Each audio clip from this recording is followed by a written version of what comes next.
بسم اللہ الرحمن الرحیم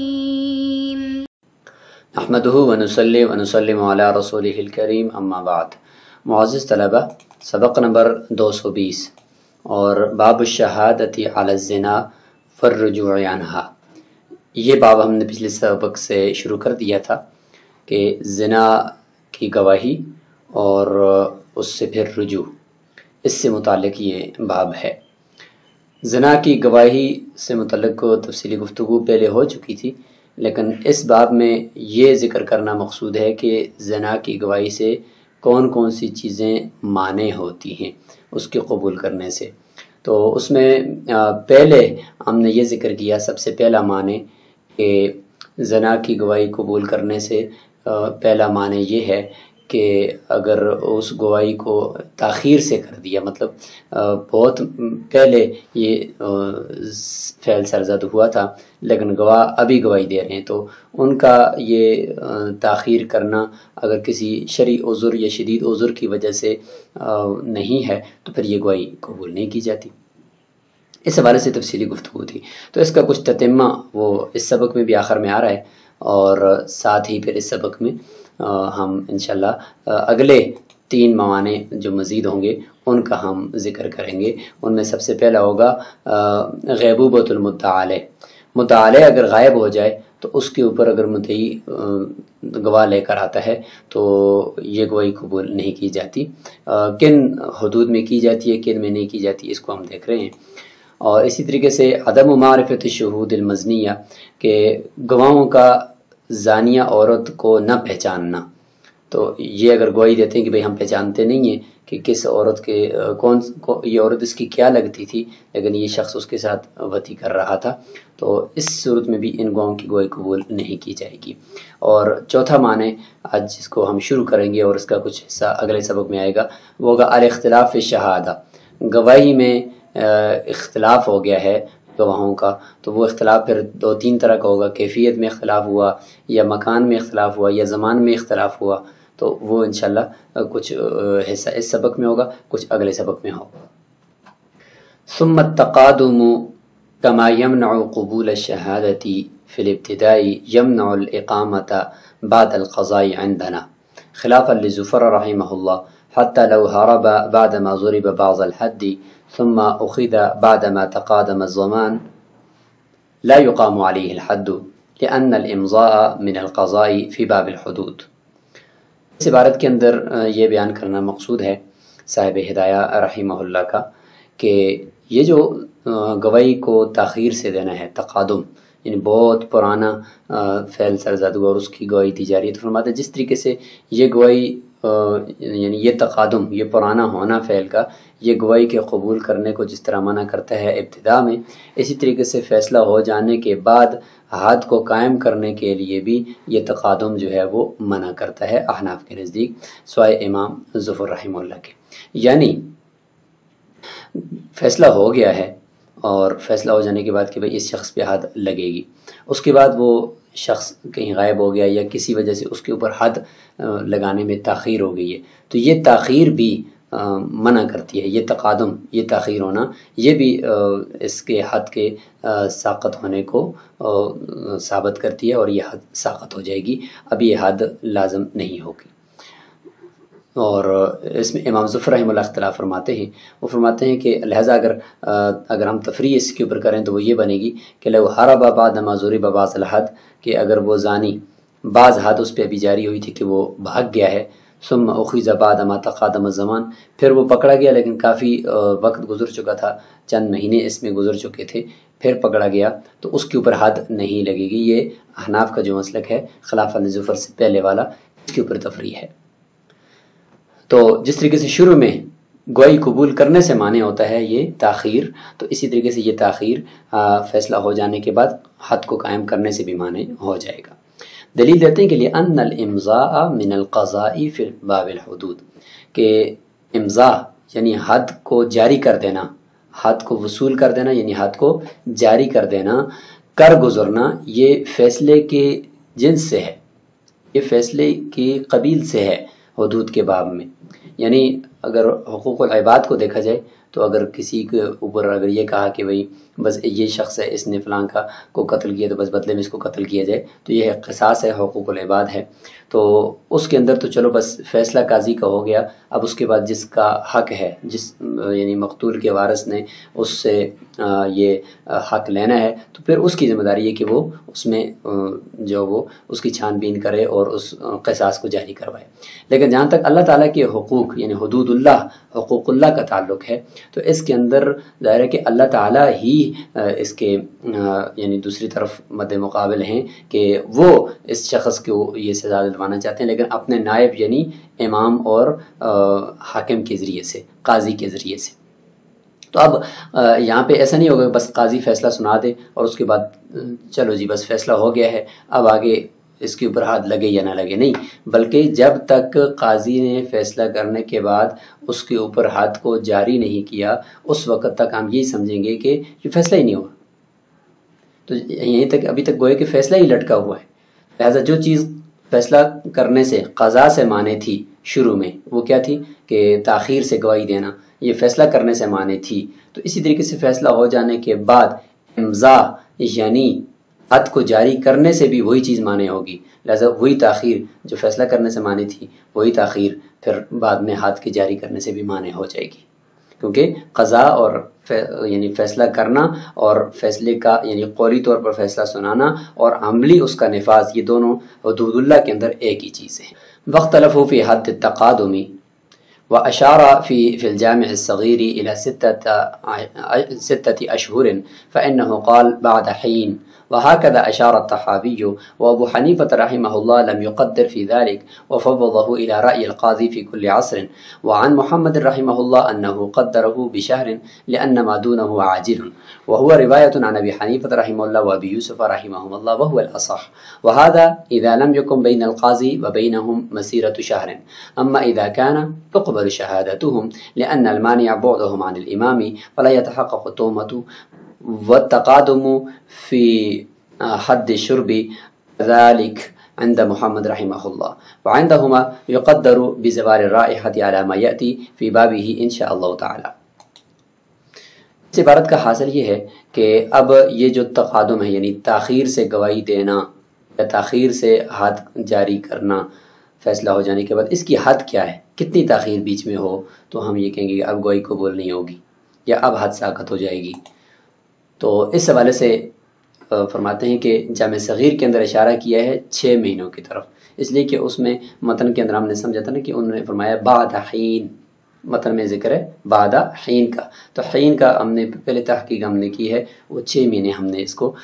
اس سے مراد لیے ہیں۔ تو فرماتے ہیں کہ اس سے پھر 6 مہینے مراد ہوں گے، اور اسی طریقے سے امام طحاوی نے بھی اشارہ کیا ہے 6 مہینوں کی طرف، اور امام ابو حنیفہ رحمہ اللہ نے اس والے سے کوئی بھی حد مقرر نہیں کی، اور انہوں نے قاضی کی، ہر زمانے کا جو قاضی ہے اسی کی رائے کی طرف اس کو تفویض کیا ہے، حوالے کیا ہے کہ وہ جس طرح مناسب سمجھے تو اس کو تاخیر پر محمول کر سکتا ہے۔ امام محمد رحمہ اللہ سے روایت ہے کہ انہوں نے 1 مہینہ مقرر کیا ہے، کیونکہ اس سے کم والی مدت کو عاجل کہا جاتا ہے، جلدی کہا جاتا ہے کہ یہ جلدی والی خبر ہے، 1 مہینہ، اور اس سے بعد والی کو عاجل یعنی تاخیر کہا جاتا ہے۔ یہی امام ابو حنیفہ رحمہ اللہ سے بھی ایک روایت ہے اور امام ابو یوسف رحمہ اللہ سے بھی روایت ہے، اور فرماتے ہیں صاحب ہے کہ یہی اصح اور مفتوی ہے کہ 1 مہینے کے بعد اگر آ کر گواہی دیتے ہیں تو 1 مہینہ پہلے کہاں تھے، کوئی عذر اگر نہیں ہے تو گواہی قبول نہیں کی جائے گی۔ فرماتے ہیں کہ یہ جو 1 مہینے کی ہم نے مدت مقرر کی ہے، یہ اس وقت ہے کہ جب قاضی اور گواہوں کے درمیان کوئی 1 مہینے کی مسافت نہ ہو، بلکہ اس سے کم ہو، تو یعنی پہنچ سکتے تھے، 1 مہینے کے اندر اندر پہنچ سکتے تھے لیکن نہیں پہنچے، یہ ان کی گواہی کو رد کرنے کے لیے ہے، اور یعنی پہنچنا چاہتے تو وہ 1 مہینے کے اندر پہنچ سکتے تھے۔ اما اذا کان، ہاں اگر ان کے اور قاضی کے درمیان یعنی گاؤں کے اور قاضی کے درمیان جو فاصلہ ہے وہ 1 مہینے کی مسافت یا اس سے زیادہ کا ہے، تو پھر ہو سکتا ہے کہ وہ 1 مہینہ پہلے وہاں سے چلے ہوں قاضی کے پاس آنے کے لیے، اور وہ 1 مہینے بعد آ کر پہنچے ہوں، درمیان میں رابطے کی بھی کوئی صورت نہیں تھی کہ وہ قاضی کو بتاتے یا خط و کتابت کرتے، تو فرماتے ہیں کہ اس صورت میں تقبل شہادت ہو، پھر ان کی گواہی قبول کی جائے گی، کیونکہ لأن المانع بود عمر الامام، کیونکہ یہاں پہ ایک عذر ہے ان کے پاس، اور وہ گواہی کو تاخیر سے گواہی کو ادا کرنے سے جو مانع ہے وہ امام سے ان کی دوری ہے، بس تہمت یہاں پہ گواہوں کے اوپر کوئی متحقق نہیں ہو رہی ہے، تو فرماتے ہیں کہ اس وجہ سے یہاں پر ان کی گواہی کو قبول کر لیا جائے گا۔ اور حد شرب یعنی شراب اگر کسی نے پی لی اور دوسرے سے آ کر اس کی گواہی دے رہے کہ اس کے اوپر حد لگائی جائے کہ اس نے شراب پی لی ہے، تو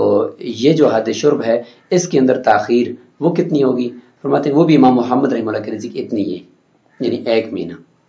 1 مہینے کے بعد اگر آ کر گواہی دیتے ہیں اور درمیان میں کوئی ان کے 1 مہینے کی مسافت بھی نہیں ہے تو پھر کوئی قبول نہیں کی جائے گی۔ صاحبین اس میں شیخین فرماتے ہیں کہ یقدر بزوال رائحہ، اس کی اتنی مدت ہے کہ جتنی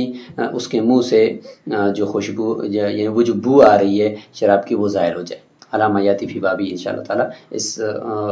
حد شرب کے باب میں اس کی تفصیل آئے گی۔ تو اگر وہ اس کے منہ سے بو ابھی ختم ہو چکی ہے شراب کی اور اس کے بعد آ کر گواہی دیتے ہیں تو یہ گواہی قبول نہیں ہوگی، اسی دوران آ کر گواہی دیں تو بس ان کی گواہی کو قبول کیا جائے گا۔ تو یہ جو پہلا معنی یہاں پر مکمل ہو گیا کہ تاخیر سے گواہی دینا، تو یہ گواہی کے قبول کرنے سے معنی ہے۔ اب ہم دوسرے معنی کی طرف چلتے ہیں۔ مدعا علیہ غائب ہے تو اس صورت میں گواہی کن حدود میں قبول ہوگی کن میں نہیں ہوگی، تو اس کی طرف چلتے ہیں۔ وَإِذَا شَهِدُوا عَلَى رَجُلٍ أَنَّهُ زَنَا بِفُلَانَةٍ وَفُلَانَةٌ غَائِبَةٌ فَإِنَّهُ يُحَدُّ وَإِنْ شَهِدُوا أَنَّهُ سَرَقَ مِنْ فُلَانٍ وَهُوَ غَائِبٌ لَمْ يُقْطَعْ۔ والفرق أن بالغيبة تنعدم الدعوة وهي شرط في السرقة دون الزنا، وبالحضور يتوهم دعوى الشبهة ولا معتبر بالموهوم۔ دوسرا معنی کہ گواہوں نے گواہی دی ہے ایک شخص کے اوپر کہ اس نے فلاں ایک عورت کے ساتھ زنا کر دیا ہے، اور وہ جو عورت ہے مزنیہ وہ فی الحال قاضی کے سامنے موجود نہیں ہے، زانی موجود ہے لیکن وہ مزنیہ موجود نہیں ہے، غائب ہے۔ تو اس غائبہ کے اوپر یہ گواہ لے کر آئے ہیں اور گواہوں نے گواہی دی ہے کہ اس شخص نے زنا کیا اس سے، تو فرماتے ہیں اس صورت کے اندر اس شخص کو حد لگے گی، اس شخص کے اوپر حد جاری کر دی جائے گی، اور اس زانیہ کے غائب ہونے کی وجہ سے اس سے حد ساقط نہیں ہوگی۔ لیکن اسی کے برعکس اگر دوسری طرف دیکھیں کہ گواہوں نے کسی آدمی کے اوپر یہ گواہی دی کہ اس نے فلاں شخص کی چوری کی ہے، اور وہ فلاں جو چوری جس سے کی ہے مسروق منہ وہ غائب ہے، تو اس صورت میں گواہوں کی اس گواہی کو نہیں قبول کیا جائے گا اور اس شخص کے اوپر حد جاری نہیں کی جائے گی، یعنی اس کا ہاتھ نہیں کاٹا جائے گا۔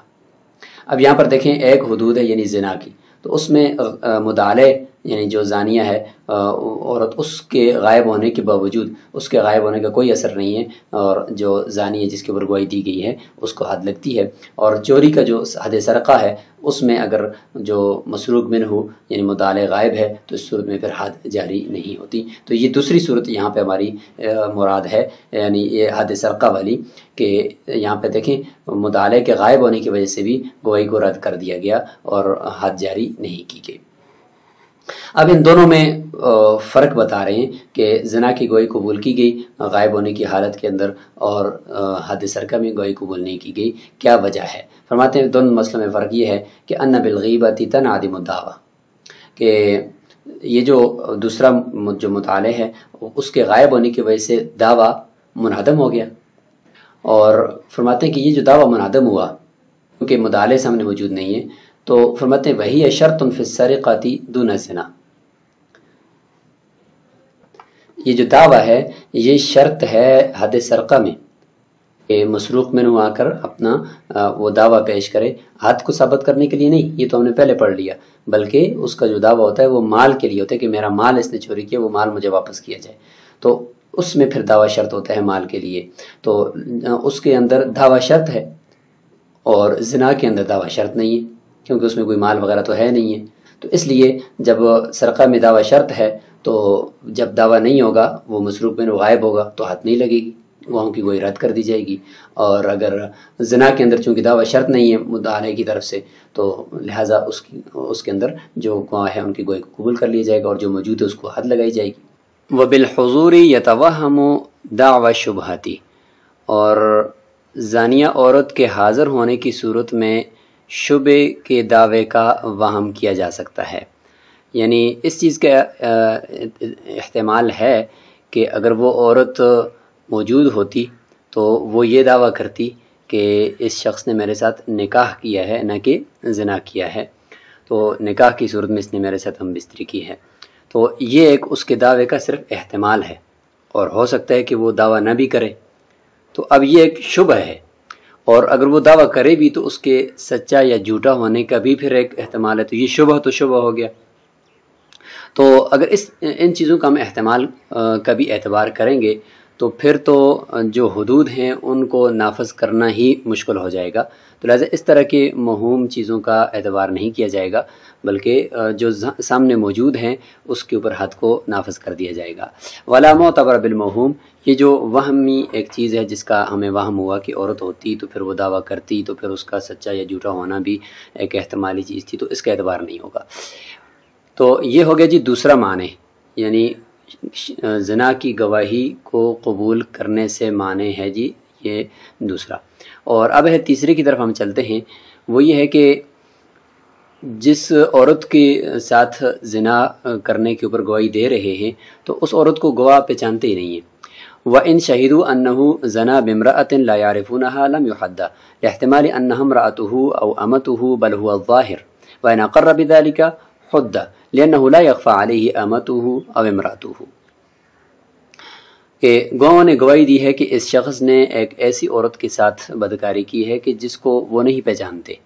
تو فرماتے ہیں کہ اس صورت میں اس شخص کے اوپر حد نہیں لگی، یعنی جس کے اوپر گواہی دی ہے تو اس زانی کو حد نہیں لگائی جائے گی، کیونکہ اس چیز کا احتمال موجود ہے یہاں پر کہ ہو سکتا ہے کہ اس کی اپنی بیوی ہو یا اس کی باندی ہو، بلکہ یہ ظاہر بھی ہے کیونکہ ایک مسلمان سے بدکاری یا اجنبی عورت کے ساتھ زنا کرنے کی امید نہیں لگائی جا سکتی. تو غالب گمان یہ ہے کہ یہ اس کی اپنی باندی یا بیوی ہوگی اور گواہ اس کو پہچانتے نہیں ہیں، تو یہ گواہی ان کی قبول کرنے سے یہ بات مانے ہوگی. ہاں اگر ساتھ ہی زانی خود بھی اقرار کرتا ہے اس بات کا کہ میں ایک ایسی عورت کے ساتھ میں نے بدکاری کی ہے کہ جس کو میں نہیں پہچانتا ہوں، تو اس کا مطلب یہ ہے کہ اگر اپنی بیوی ہوتی تو یا باندی ہوتی تو اس کو تو ضرور ہی وہ پہچان لیتا. تو جب وہ یہ کہہ رہا ہے کہ مجھے بھی خود پتہ نہیں تھا کہ یہ کون ہے، تو مطلب اس کا یہ کہنے کا ہے کہ یعنی میں اپنی بیوی کو اور اپنی باندی کو تو پہچانتا ہوں، لیکن اس بات کا مجھے پتہ نہیں کہ یہ عورت کون تھی، اور اس کے اجنبی ہونے کا مجھے یقینی علم ہے. تو اس صورت میں پھر اس کو حد لگائی جائے گی. لأنه لا يخفى عليه أمته أو امرأته، کیونکہ اس کے اوپر اس کی اپنی باندی یا اپنی بیوی تو مخفی نہیں ہوتی. یہ ہو گیا جی تیسرا معنی. اب آتے ہیں چوتھے معنی کی طرف. ان شهد اثنان انه زنا بفلانة فاستكرهها واخران انها طاوعته درئ الحد عنهما جميعا عند ابي حنيفة رحمه الله، وهو قول زفر رحمه الله، وقال يحد الرجل خاصة. یہ ہے جی متن. اس کو انشاءاللہ ہم اگلے سبق کے اندر تفصیل سے سمجھیں گے کیونکہ اس میں مختلف طریقوں سے اختلاف ہے. تو یہ شہادت کے اندر گواہوں کا آپس میں اختلاف ہو گیا ہے، تو یہ بھی گواہی سے معنی ہوگا، گواہی کے قبول کرنے سے. وہ اس طرح کہ دو گواہ تو یہ گواہی دیتے ہیں کہ اس شخص نے فلاں عورت کے ساتھ زنا کیا ہے اور اس عورت کو مجبور کیا ہے، مجبور کر کے اس کو زنا کیا، عورت نہیں چاہتی تھی. اور دو گواہ اس بات پہ گواہی دیتے ہیں کہ نہیں، عورت بھی اس بے راضی تھی اور انہا طاوعت ہو، کہ اس نے اپنے اختیار سے خود اپنے اوپر قدرت دی ہے اس مرد کو. تو اب دو گواہ جو ہے وہ اکراہ کی گواہی دے رہے ہیں اور دو گواہ جو ہے وہ بغیر اکراہ کے طواعیت کی گواہی دے رہے ہیں. تو فرماتے ہیں کہ یہاں پہ اس مرد اور عورت جن کے اوپر گواہی دی جا رہی ہے ان دونوں سے حد کو ساقط کر دیا جائے گا امام ابو حنیفہ رحمہ اللہ کے نزدیک، اور یہی امام ظفر رحمہ اللہ کا قول بھی ہے. اور صاحبین فرماتے ہیں کہ صرف مرد کو وہ حد لگائی جائے گی. تو اس مسئلے کی جو پوری تفصیل ہوگی، اس میں کیفیت میں بھی گواہوں کا اختلاف ہے اور پھر آگے مکان اور زمان کے اندر بھی اختلاف ہے. تو انشاءاللہ ہم اس کو اگلے سبق کے اندر تفصیل سے پڑھتے ہیں. السلام علیکم ورحمۃ اللہ.